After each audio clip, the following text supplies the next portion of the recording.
Assalamu alaikum. Today is very exciting. We will be talking about something known as people who are claiming that they are well-wishers of humanity and they're reformers of humanity. And these are people who are local, they're international, and they're within our communities and outside of our communities. So we'll be talking about that and how Quran addresses those people.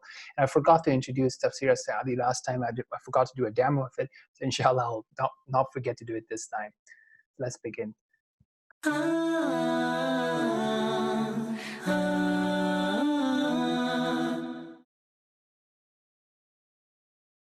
Alhamdulillah, wassalatu wassalamu ala rasulillah. This is your brother Coach Zubair with MuslimMastery Quranic Breakthroughs, which is a series about having powerful mindset and to cope with our challenges and troubles and to be truly happy and blessed by reflecting and following the verses of Quran, the speech of Allah subhanahu wa ta'ala. So we are on Surah Al-Baqarah. Okay, let me just quickly show you Tafsir Saadi. So if you go on kalamullah.com, if you use the link that I showed you earlier, hopefully we'll put it in the video description as well, or you Google it, you will land into this page. MashaAllah, tabarakallah, has 10 volumes. Each is covering 3 juz approximately. So if you click here on volume 1, you'll go on the next tab. Oops, let me just go and get there. Okay, that's interesting. Let me just move this here. Okay, tab. Maximize. Okay, yeah, so you'll see something like this, and then mashallah they have an index. So the index will, the table of contents actually will show you which ayah is on which page, right? So let's say if we are covering verse number 13 today, then we can see that, okay, 14 to 15 are covered on page 44, and you can just jump to page 44 in whatever software you're using. So if I just go to 44, boom, I can get here, right? This is the verse that we are trying to cover today. And then you can see the explanation that Sheikh Saadi gives you, right? So you can read about it. It's not too long. So as you can see, this is just like 1 paragraph or 2 paragraphs per verse. So you can actually see the whole context. It's really beneficial for you to do it as a family, as individuals, and so on and so forth.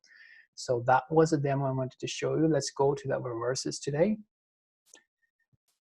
Right here.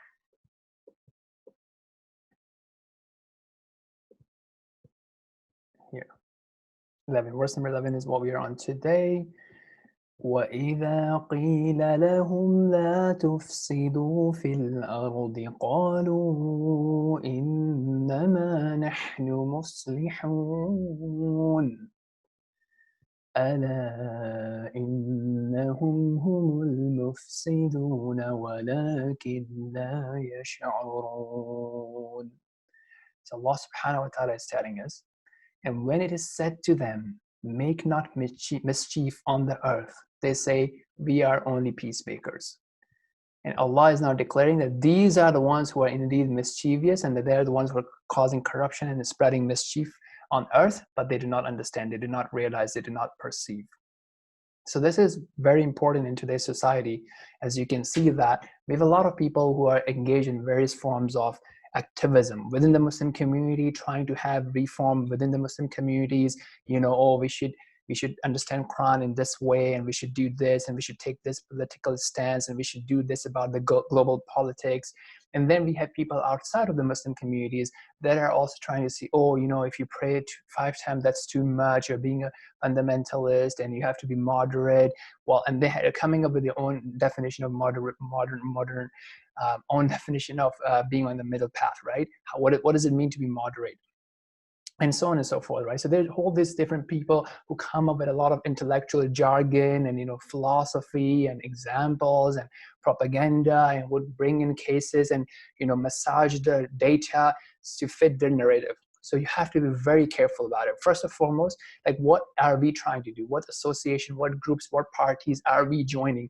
And what is the objective of that party, right? Some people are like, you know, all about bashing scholars, bashing the speakers, so on and so forth. Well, is that really helping? Are you doing it to bring fame and, you know, attention to your own organization, or are you really doing it for the sake of Allah subhanahu wa ta'ala? How do we deal with people who are not Muslims, but we have a common cause? Do we work with them or not? So again, there's a lot of different drama that's going on. So it's very important for us to be aware of those things. And likewise, you would see that even within the politics A lot of people are now doing like, fake news. So it's very important, again, for us to first and foremost seek knowledge and not go outside of our lane. And, talking about things that we do not really understand and really trying to go outside of our league. So one should be really humble about it and not saying, oh, you know what? A lot of people do also do this, that they would come up with an idea and then they would go to Quran trying to find a proof and evidence to support their idea. Our approach should be the other way around, where we are seeking knowledge and then coming up with action points rather than just coming up with ideas and then finding support. Again, this is happening a lot. I mean, even from a business perspective, a lot of people would be, entrepreneurs, and they would be like, oh, don't worry about 9 to 5 and work 5 to 9. And then they would go and, well, I mean, that can work well for a lot of people, right? But then saying that, hey, you know what, this is something the whole community should do. And then they don't realize that how many people that neglect their families and so on and so forth. And then on top of that, they would try to bring Quran into it as if this is the only lifestyle that Quran supports. So, we have to fear Allah subhanahu wa ta'ala regarding these things. If we have an agenda, if we have a call to the community, that's fine. We should present it, but we should be honest about it. We shouldn't be like, hey, you know what, this is the only way. This is the only lifestyle. This is the only thing that Quran supports. And that happens a lot, regardless of what project people are on, right? People who are into dawah, they will be like, oh yeah, everybody should do dawah. And the person doesn't even know the basics of Islam. He goes on the street and then gets confused. So we have to be honest about what we're really calling for and what kind of activism we're trying to do. And again, have to take things in balance and not think that, oh, one size fits everyone and so on and so forth. So same thing again. So be careful about the news source. Sometimes people would, show you as if Islam is the only backward thing. Islam is the one that's cruel. Islam is the one that's unjust. And they would just wipe out and hide all the things that they are doing and so on and so forth. So be smart, be analytical, ask questions, and don't be a fool. Don't be like a blind follower. Ask smart questions. Don't be like, oh, okay, this person is saying that and he's so rich, so whatever he says is fine, right? So you have to be smart about things. So action points for today. Look, knowledge comes first. Seek knowledge and then be active about it. Okay, always stay in your own lane. Don't go and start talking about things. Okay, so you just learned the first book of Tawheed and then you go and you say, oh, everybody's a kafir, or oh, such and such government is a kafir, or this and that, or stay in your lane. You're just like catching up, and you are now going and talking about all the things that are beyond your league. So be careful and fear Allah regarding those things, and be safe, right? If you're not sure about something, be quiet. Be silent. As the Prophet ﷺ told us that, the ones who are believers, paraphrasing it, should actually speak something good or be silent. And follow the taqwa of Allah subhanahu wa ta'ala. Adopt the taqwa, follow the commandments of Allah. Stay away from sins and do the istikhara. Be slow, be cautious about what kind of things you're going to commit to. And Allah subhanahu wa ta'ala will protect you and guide you. And always keep your sincerity to Allah subhanahu wa ta'ala. It's not about your organization, about your jama'ah, about your scholars, but being sincere for Allah subhanahu wa ta'ala and the deen of Allah subhanahu wa ta'ala. Until next time, subhanakallahumma wa bihamdika, ashhadu an la ilaha illa anta, astaghfiruka wa atubu ilayk. Subhanakallahumma wa bihamdik. Assalamu alaikum wa rahmatullahi wa barakatuh.